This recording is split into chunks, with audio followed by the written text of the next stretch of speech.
Shalom saudaraku, selamat pagi. Jumpa lagi dengan saya Pendeta Deborah Dumasijani Partambunan dalam acara BLC Bible Lover Club, membaca Alkitab secara teratur satu pasal setiap hari dari kitab Kejadian sampai kitab Wahyu tamat. Saudaraku, hari ini kita akan masuk dalam pembacaan Kejadian pasal 38 dari CBM 7 TV. Mari kita bersatu dalam doa.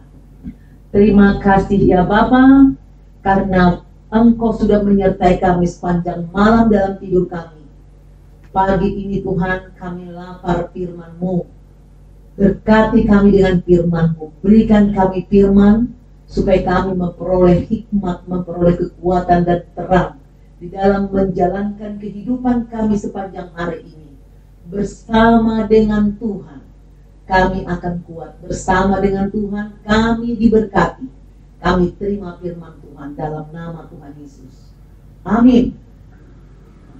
Mari kita buka Alkitab kita, Kejadian pasal 38 ayat 1 sampai 30. Perikop yang akan kita baca yaitu Yehuda dan Tamar. Ayat 1. Pada waktu itu Yehuda meninggalkan saudara-saudaranya dan menumpang pada seorang adulam yang namanya Hira. 2.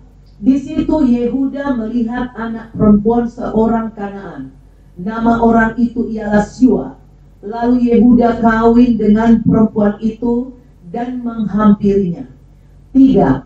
Perempuan itu mengandung, lalu melahirkan seorang anak laki-laki dan menamai anak itu Er. 4.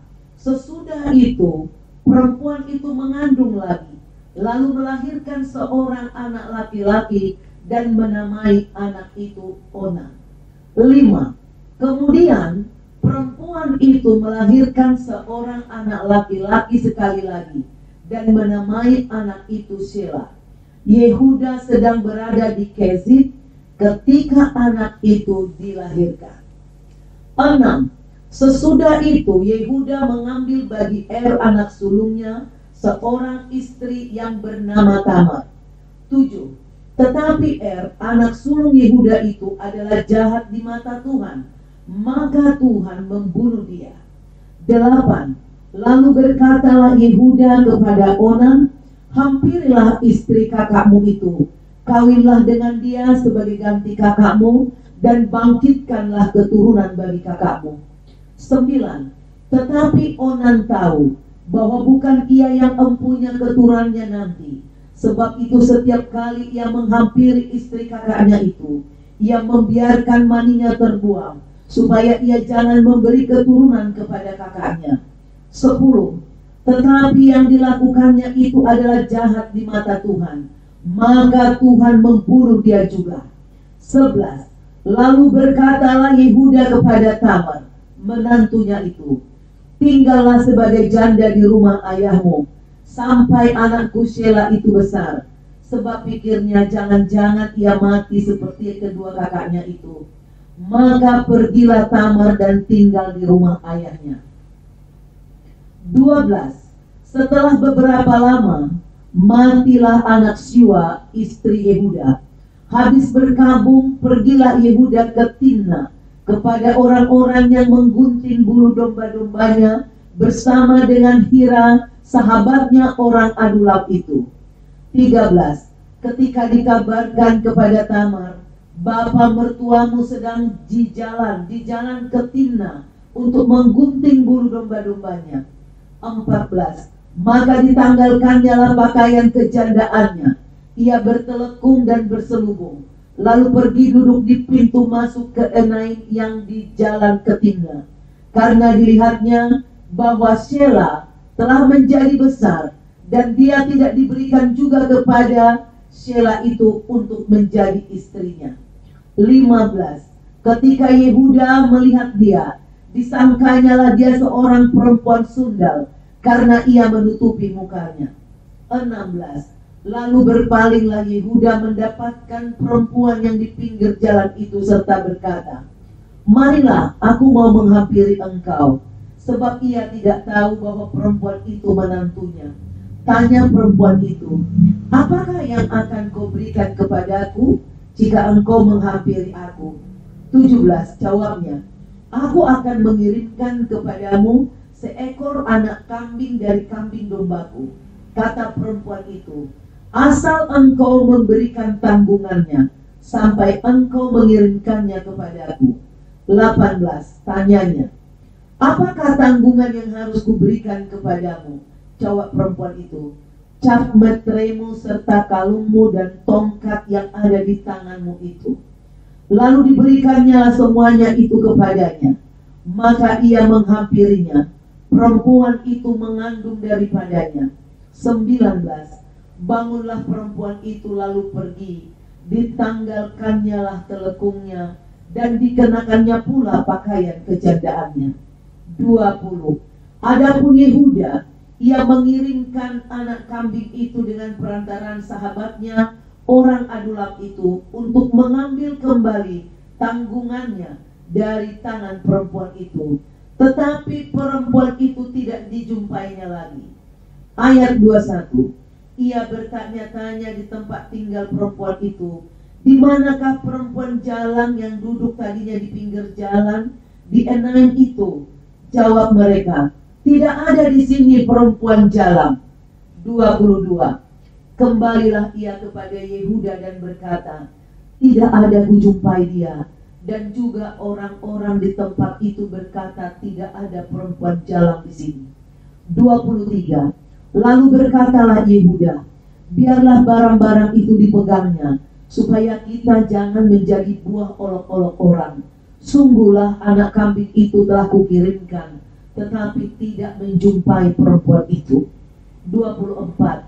Sesudah kira-kira 3 bulan, dikabarkanlah kepada Yehuda, Tamar menantumu bersundal, bahkan telah mengandung dari persundalannya itu. Lalu kata Yehuda, bawalah perempuan itu supaya dibakar. 25. Waktu dibawa, perempuan itu menyuruh orang kepada mertuanya mengatakan, dari laki-laki yang empunya barang-barang inilah aku mengandung. Juga dikatakannya, periksalah siapa yang empunya cap metre serta kalung dan tongkat ini. 26. Yehuda memeriksa barang-barang itu lalu berkata, bukan aku tetapi perempuan itulah yang benar, karena memang aku tidak memberikan dia kepada Shelah anakku, dan ia tidak bersetubuh lagi dengan perempuan itu. 27. Pada waktu perempuan itu hendak bersalin, nyatalah ada anak kembar dalam kandungannya. Dan ketika ia bersalin, seorang dari anak itu mengeluarkan tangannya, lalu dipegang oleh bidan, diikatnya dengan benang kirmizi serta berkata, inilah yang lebih dahulu keluar. 29. Ketika anak itu menarik tangannya kembali, keluarlah saudaranya laki-laki, dan bidan itu berkata, alangkah kuatnya engkau menembus keluar. Maka anak itu dinamai Peres. 30. Sesudah itu keluarlah saudaranya laki-laki yang tangannya telah berikat benang kirmizi itu. Lalu kepadanya diberi nama Zerah. Saudaraku, kalau kita melihat ya di ayat ini, sebelumnya kita lihat dulu, Yehuda ini adalah orang yang pertama mengusulkan ya untuk menjual Yusuf saudaranya ke Mesir. Itu satu dosanya, saudaraku. Dosa yang kedua yang kita lihat, dia di ayat 2 dikatakan, di situ Yehuda melihat anak perempuan seorang Kanaan, nama orang itu adalah Syua. Lalu Yehuda kawin dengan perempuan itu dan menghampirinya. Nah, Yehuda menikah kawin dengan orang Kanaan, di mana dari zaman Isai, Yakub malah meninggalkan itu, saudaraku. Ini yang akhirnya membuat dia memiliki dua anak yang jahat di mata Tuhan.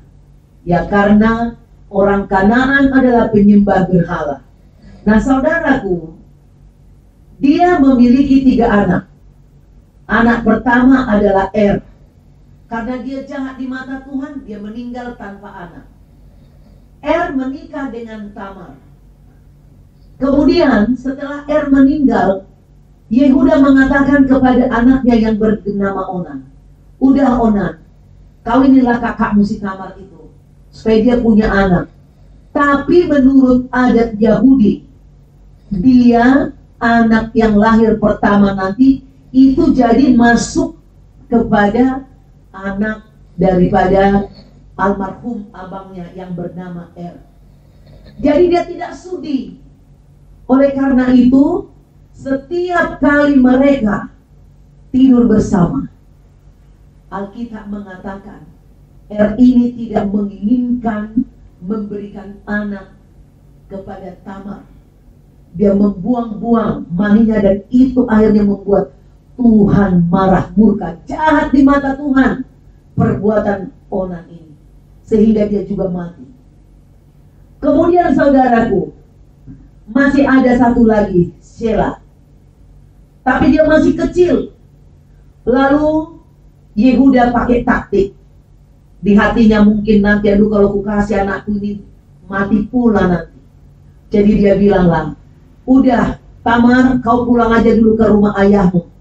Biarlah kau jadi janda tetap di rumah ayahmu sampai nanti anakku Shelah besar. Tapi setelah Shelah besar, nggak dikasih-kasih Yehuda. Dilupa-lupain. Dia tunda-tunda.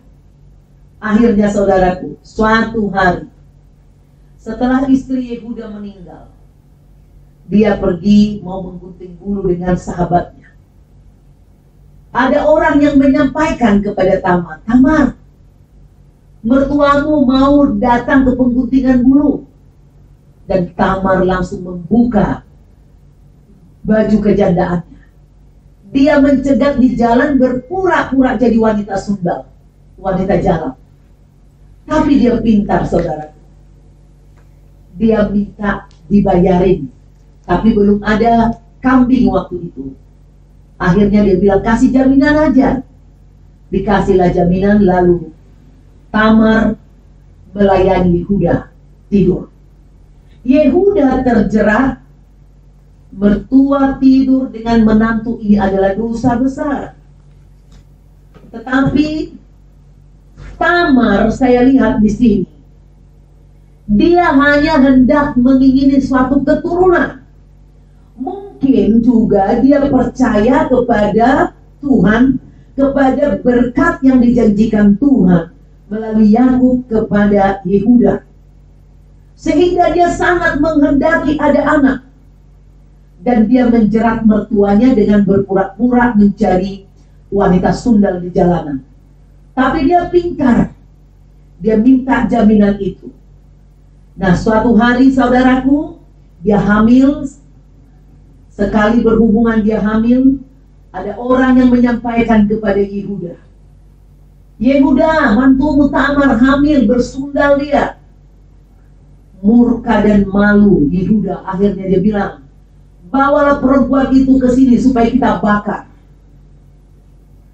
Tetapi Tamar mengatakan, sebelum dia berjumpa dengan mertuanya, dia bilang, dari pemilik barang jaminan inilah saya hamil.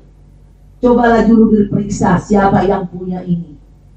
Ternyata itu adalah barang milik Yehuda. Di sini luar biasa, saudara. Ada pertobatan yang luar biasa yang dilakukan oleh Yehuda. Yehuda mengatakan, perempuan itu benar, aku yang salah. Wow, ini dahsyat saudaraku.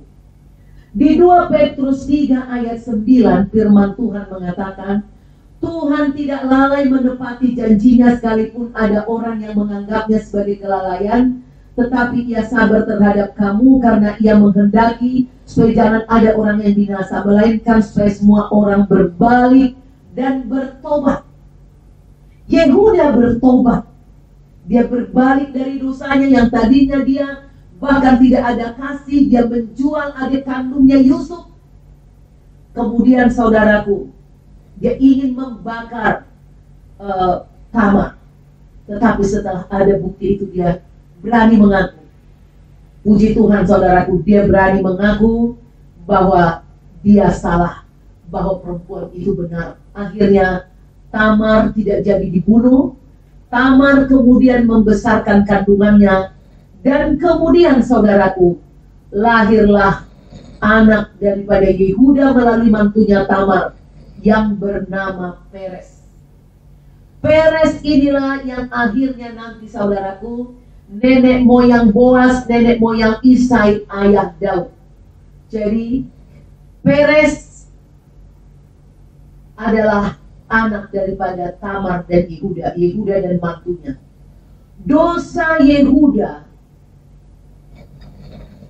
memang sangat besar. Menjual adiknya, membohongi Yakub ayahnya, berdosa berjamaah. Ya, mereka sama-sama bilang bahwa Yusuf sudah dimakan sama binatang buas. Jadi saudaraku, kita lihat Tuhan kita, Bapa Yahweh, Tuhan Yesus Kristus, tidak hanya murka kepada orang yang berdosa, tapi juga memiliki belas kasihan kepada orang berdosa. Kemudian saudaraku, kasihnya lebih besar, pengampunannya lebih besar daripada semua pelanggaran manusia. Yang penting kita memiliki keberanian datang, mengaku dosa kita, datang dan bertobat. Kita lihat firman Tuhan mengatakan Yehuda tidak pernah lagi tidur bersama dengan Tamar. Dan saudaraku, ada satu keistimewaan, bahwa di sejarah silsilah bangsa Yahudi, mereka menganut patriarkat. Jarang disebut perempuan, tetapi di silsilah Matius 1 ayat 3 jelas di situ tertulis nama daripada disebut nama daripada Tamar ini, saudaraku. Saya baca ya, Matius 1 ayat 3. Yehuda memperanakkan Peres dan Zerah dari Tamar. Peres memperanakkan Hezron, Hezron memperanakkan Ram. Jelas disebut namanya. Jadi Tamar adalah salah satu nenek moyang Daud yang akhirnya nanti menurunkan Mesias melalui Yusuf suami Maria, orang tua dari Tuhan Yesus Kristus. Saudaraku, mungkin kita pernah melakukan kesalahan dalam kehidupan kita. Jangan kita terkungkung terus melihat-lihat, mengingat-ingat kesalahan itu. Yang penting kita salah, bertobat, sadari kesalahanmu, tinggalkan dosa, datang kepada Tuhan. Darah Yesus sudah dicurahkan untuk pengampunan dosamu. Tuhan masih mampu memakai kamu lebih dahsyat. Tuhan bisa berkati kamu, memakai kamu seperti Tamar ini, menjadi ibu, menjadi nenek moyang dari raja-raja Israel. Mari kita, saudaraku, Tuhan sangat rindu memakai kita. Apapun masa lalu kita, jangan biarkan dirimu dibelenggu masa lalu. Jangan biarkan dirimu dibelenggu dosa masa lalu. Memang upah dosa adalah maut, tapi Kristus, Yesus Tuhan, adalah penyelamat, pembebas dari semua dosa apapun. Terpujilah Tuhan. Mari kita tutup dengan doa. Terima kasih Bapa, karena Engkau bisa memakai kami, meskipun masa lalu kami penuh dengan dosa dan kekurangan. Darah-Mu sudah dicurahkan kepada kami untuk menebus dosa kami, menghapus dosa itu. Maka kami menyerahkan hidup kami yang gagal di masa lalu. Tuhan menolong, Tuhan menghapus trauma-trauma. Tuhan menolong kami untuk bangkit berdiri, meninggalkan dosa. Beri kami kemampuan untuk hidup benar. Berkati kami sehingga kami bisa seperti Tamar. Dalam nama Tuhan, seperti Yehuda. Tamar dan Yehuda yang berhenti mengaku dosanya, berhenti melakukan dosa, dan akhirnya Tuhan berkati, Tuhan pakai untuk melahirkan Mesias, melakukan hal-hal yang dahsyat di bumi untuk kepujian kemuliaan nama Tuhan. Terima kasih Bapak, pagi ini kami mau beraktivitas. Tuhan beserta kami melalui firman-Mu. Kami tahu kami dilindungi oleh Tuhan, dijagai oleh Tuhan. Kami minta pengawalan malaikat. Kami diberkati Tuhan dengan hikmat, kekuatan, dan keberhasilan. Di dalam nama Tuhan Yesus kami tolak semua penyakit. Kami tolak roh maut, kecelakaan di perjalanan, di rumah, dimanapun kami berada. Tuhan beserta dengan kami. Dalam nama Tuhan Yesus. Amin.